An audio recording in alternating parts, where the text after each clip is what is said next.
Good afternoon. Today is Saturday, September 6th, 2025, and we're going to be having a new video on packing. I know I've done other videos on packing. They're all pretty comprehensive. Things do change. Rules and restrictions, things that are available will change. But a lot of the basic premises are the same. I am going to hit as many of the highlights as I can without making this video too long, because I know I do tend to have longer videos. So this one's going to be a little bit shorter. We always stay at the Akumal Bay Beach and Wellness Resort. We've been staying there since 2010.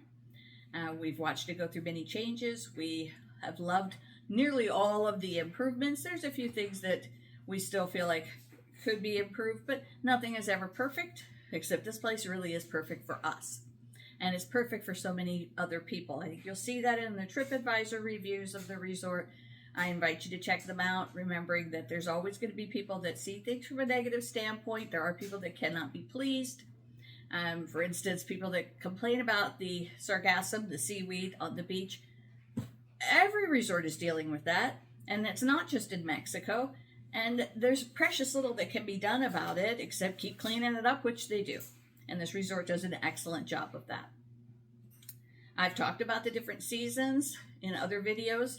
I may do a video specifically on that, but for right now, just know that if you're traveling when we're traveling in November, that's not seaweed season, and so we really shouldn't have a problem with that. But it is the tail end of hurricane season, so we may see some impact from that. We'll see. Anyway, moving on to today's topic, we're talking about packing. And the very first thing to consider is, do you want to go carry-on only? Do you want to check a bag, or do you want to do a combination of both? We do a combination because I'm a chronic overpacker. I prefer to have things and not need them than to need them and not have them. And so we always have a carry-on, but we also check a bag. I recommend that you do what works best for you. You can literally live in a t-shirt, shorts, and flip-flops and your swimsuit for the entire trip. But there will be things you won't be able to do, or maybe not comfortably. So when you're packing, take into consideration how you want to spend your vacation. Do you want to have things to wear to dinner that are nicer, or do you not care? Do you want to just take as little as possible, not check a bag, and try to pack as much as you can in your carry-on? Take into consideration the weight limitations on carry-on and the size limitation on carry-ons, and understand that just because you're taking it carry-on doesn't mean that it's going to remain a carry-on. Anyone that's flown, especially in the last couple of years, will tell you there are many times when you're forced to check your carry-on bag because either there's no overhead bin space on the particular aircraft that you're on, or they've run out just in time for your bag. So just because you're sticking carry-on doesn't mean that you will be truly carry-on. And in that instance, whether you're going carry-on or checked bag, there's always a risk that your bag could be lost. And so what we do, we put a little paper in there that has our contact information, name, phone number, email address, and then if you can, include a copy of your itinerary, or just write on that paper what airline you're flying and what your destination is for that flight, and put it in a place. We usually put it just inside the suitcase where the mesh is and facing out so that it can be seen easily when it's opened. If your suitcase or your check bag happens to get lost, it's going to be routed to a kind of a main area where those kinds of bags are collected in the airport, wherever it ends up. And the first thing they're going to try to do is they're going to try to identify the bag by its tagging. You will have a tag on there that's put on when you check your bag. There will also be a barcode strip on there. If those come off of your bag, and they have, then you're going to need to have some kind of other identifying marking. We also put luggage tags on with our contact information. I recommend the kind that don't display your contact information just to for anyone to see, but it's covered. But if for some reason all of that comes off, having that paper in there will give them a way to identify who the bag belongs to and try to get it to you as quickly as possible. If there's nothing on your bag and it gets lost somewhere, even if you think your bag is easily identified, understand that many people have your suitcase and there's no guarantee that it'll ever make its way back to you. So do that to make sure you get your suitcase back, even if you don't get it back until after your trip. Having that identifier in there is not going to come off, no matter what your bag has just gone through. Okay, so when you're packing your carry-on baggage, and in most cases and that's not true for all flights or all airlines, but in most cases you're allowed a carry-on and a personal bag.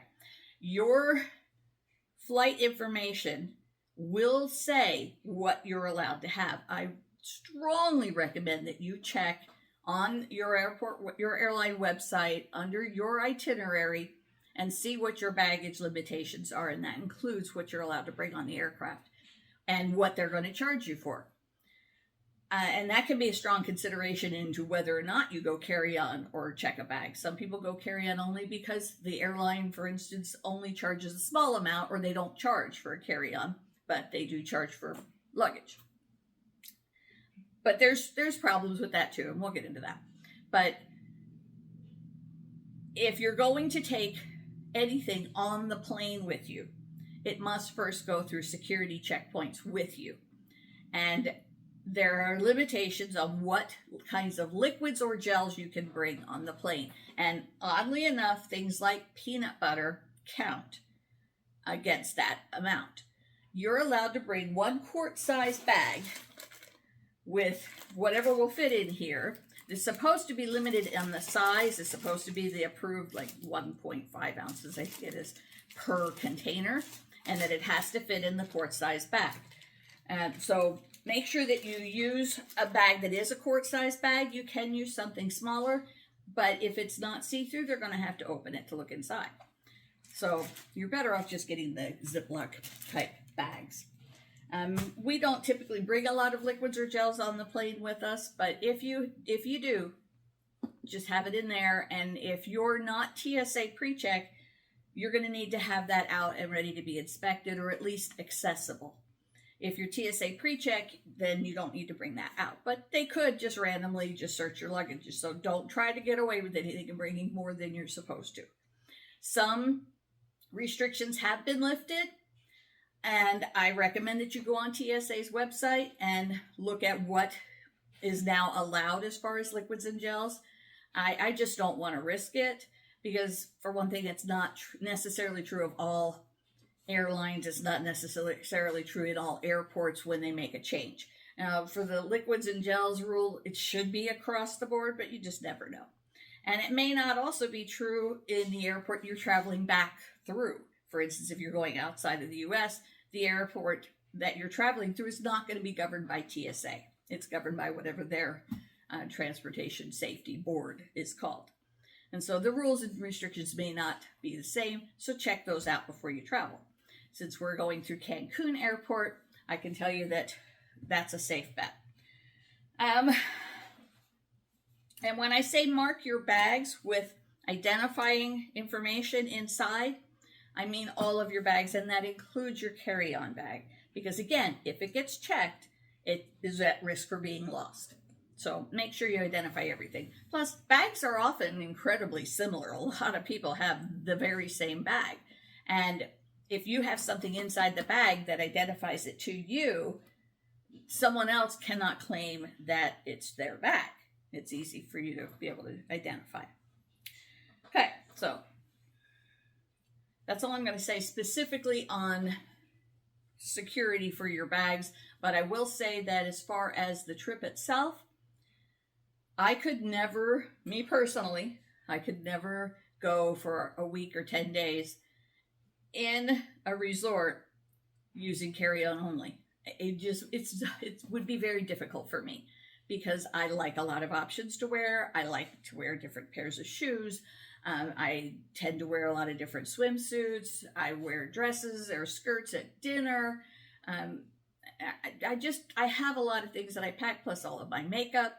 I really wouldn't be able to get most of that into a quart-sized bag if it's a liquid or a gel.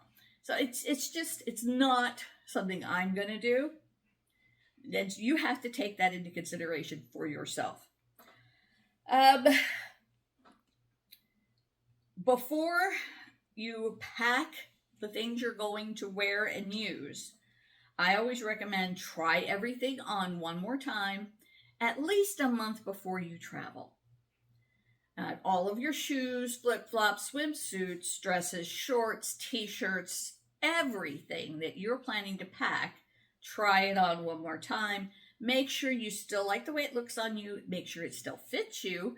And if you need to replace it because you really want, let's say you want a sundress, and the sundress you just tried on is either gotten too big because you've lost weight, or you've put on weight and now it's too small, or you look at it and you realize, I don't really like how that looks on me.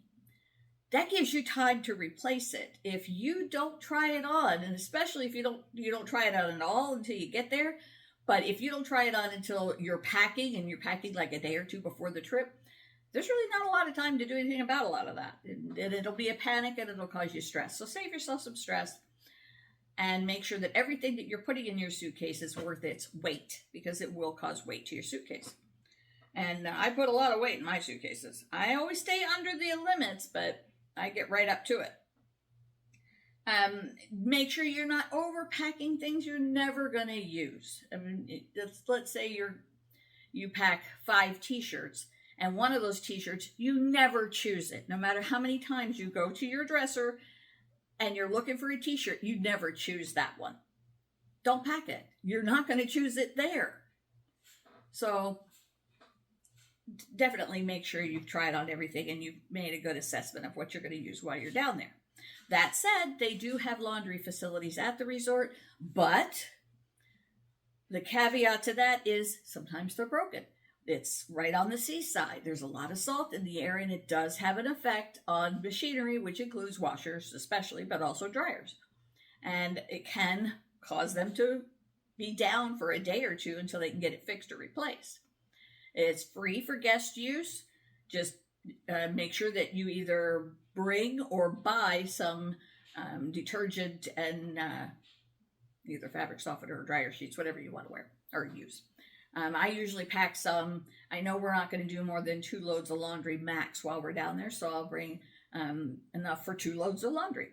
The dryer sheets do double duty because they keep the inside of my suitcase from picking up that musty smell that sometimes luggage can have. So that works out really nice. There's also a laundry service in town that you can use. I hear it's very inexpensive, and then people rave about how great the service is, what a great job they do. It's very secure and safe, but I've never used them, so I cannot personally vouch for them, but there is that option. The hotel also offers a laundry service, and I hear that it's very good. It's a little more expensive than the one in town, and it's certainly more expensive than doing it yourself, but it would save you a lot of time if you just let the hotel take care of it for you. When it comes to what I pack, I always pack nice things to wear to dinner in the a la cartes. I've done a video where I talk about the dress code for the different restaurants, the a la cartes there.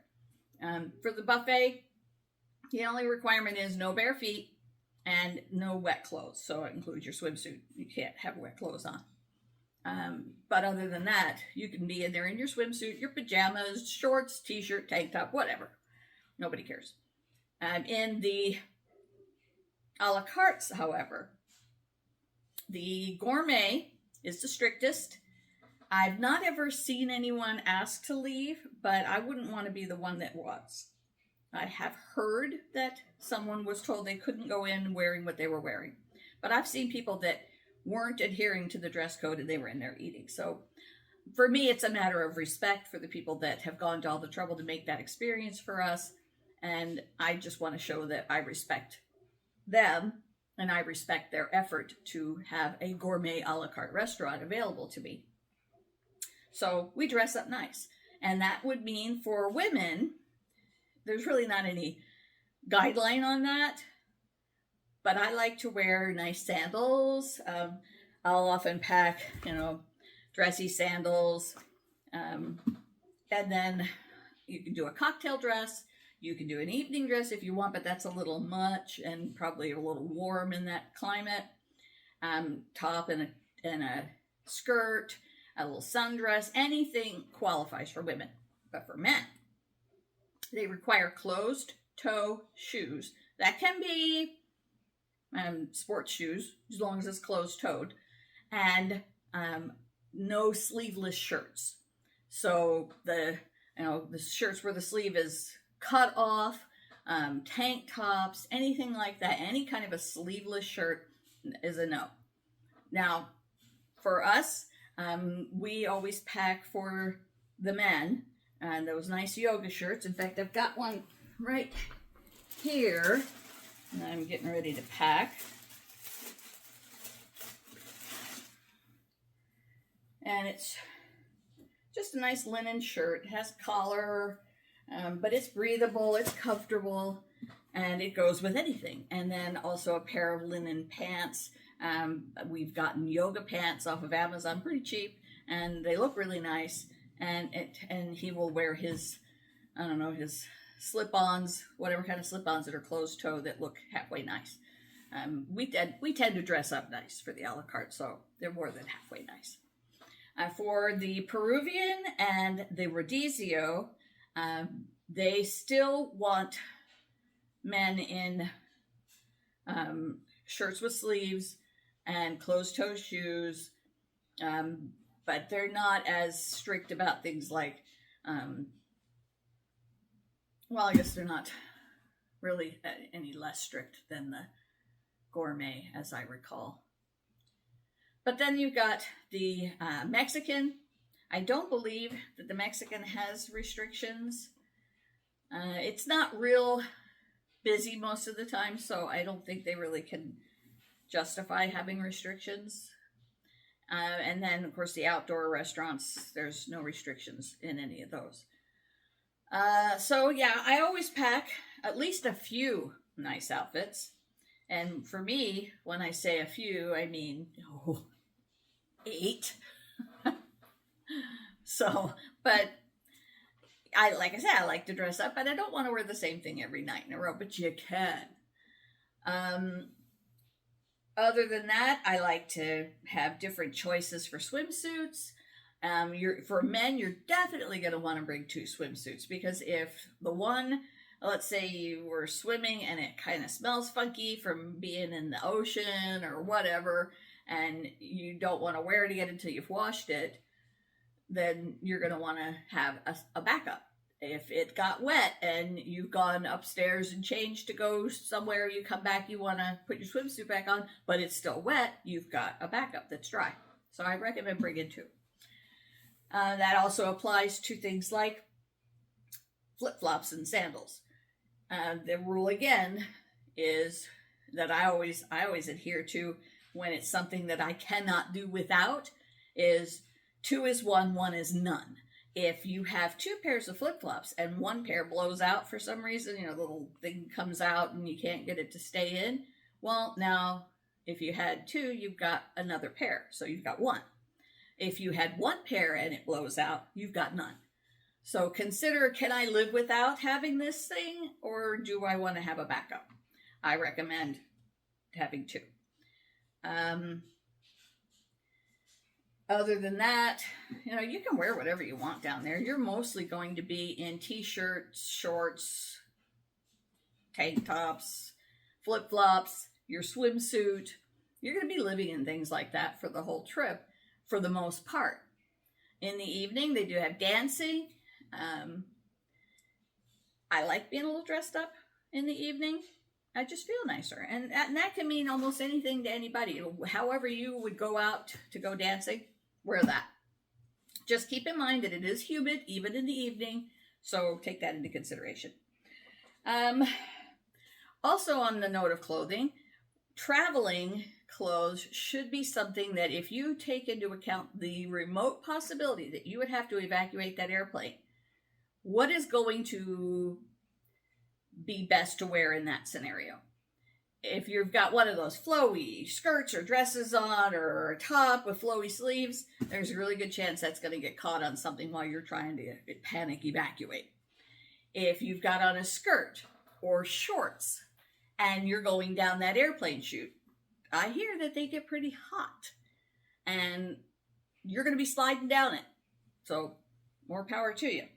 If you're wearing flip-flops, you're not going to be able to run through an aisle and climb over seats in flip-flops very easily. So I would recommend wear clothing that's comfortable and that you like the way you look in, but you can safely evacuate if you have to. People often ask about pesos versus US dollars versus credit cards. I recommend all three. We always get enough pesos, and I'll put a little screenshot of how we break it down to cover tips, and then a little bit extra for whatever purposes we might need. We end up getting about $200 or $300 US worth of pesos, which ends up being several thousand pesos. And then we also will bring credit cards. Not a lot of credit cards, but most places down there will take credit cards. Not all. Some of the local shops, some of the local vendors in the different excursion areas only take cash. And some you'll look at and think, I don't want to use my credit card here. I recommend bringing 2 credit cards, one in case something happens to the other one. I had the ATM in Akumal eat my credit card last year, and so I was glad that I had a backup. But it can happen. You can bring US dollars. They do take US dollars. You do not have to have pesos, but you will get a better exchange, so to speak, at the vendors if you're using pesos than if you're using US dollars. When you're packing your credit cards, when you're getting ready to travel, notify the credit card companies that you're traveling and everywhere that you will be traveling, so they don't shut your credit card off while you're on vacation. That wouldn't be fun. As far as packing your suitcase and your carry-on, pack everything in plastic. And what I mean by that is any kind of plastic. It can be your basic plastic, the kind that you can get at Walmart or wherever, the vacuum kind. It doesn't matter as long as it's plastic. You can use Ziploc bags. They make big 2-gallon and 3-gallon sizes that are great for packing. You can divide things up easily. For instance, I'll do tank tops in 1-gallon Ziploc bag. And I mark on it what's in there so that I can just pull it out if I'm looking for a tank top. There it is, tank tops. But pack everything in plastic. We don't typically have a problem, but at least twice we have had our luggage soaked by a passing storm while the luggage was being moved from the plane to the airport. And sometimes from the airport to the plane. Having everything in plastic saved us having soaking wet clothing when we got to our destination. So definitely pack everything in plastic.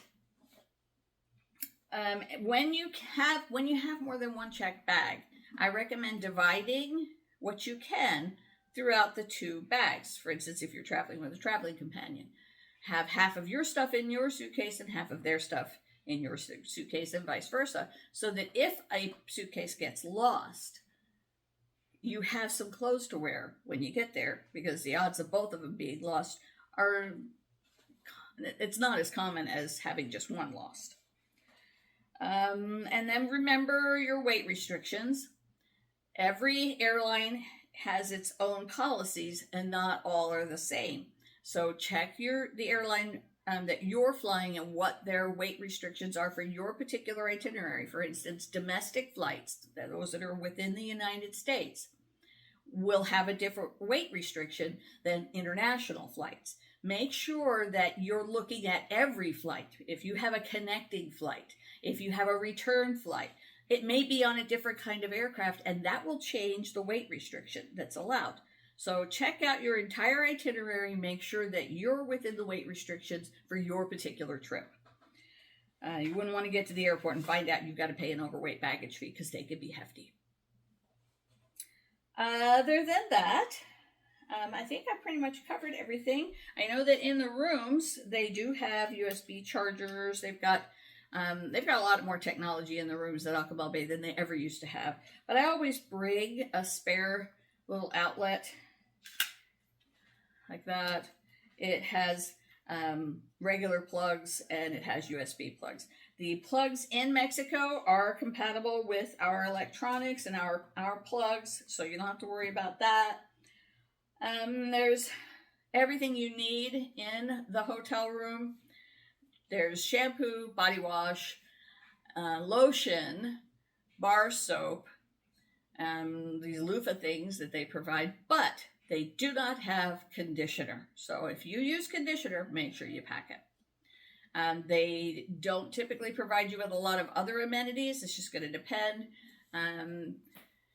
Towels are available. Beach towels are available all around the resort,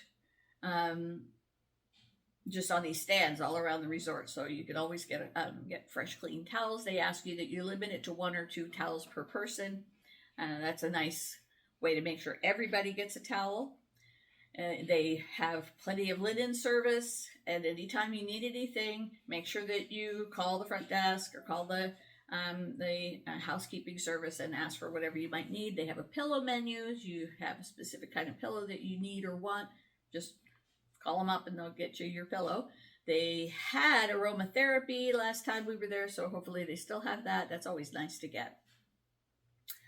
Room service is 24 hours a day, and it is included in your all-inclusive.